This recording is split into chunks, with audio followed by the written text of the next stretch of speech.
বাংলাদেশের বিচার ব্যবস্থাকে দক্ষ করে গড়ে তুলতে নানা পদক্ষেপ নিয়েছে সরকার, যার ফলে বিচার বিভাগের স্বচ্ছতা ও গ্রহণযোগ্যতা বেড়েছে বলে জানান আইনমন্ত্রী আনিসুল হক।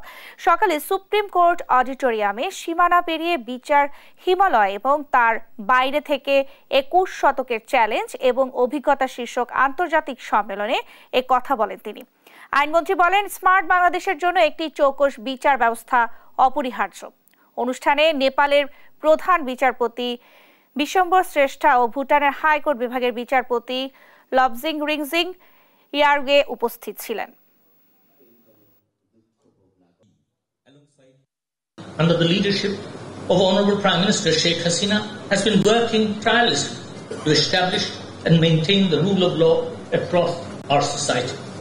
Today, we can proudly say that the rule of law has been firmly established in almost all sectors, allowing our judges to exercise their duties with the necessary freedom and integrity.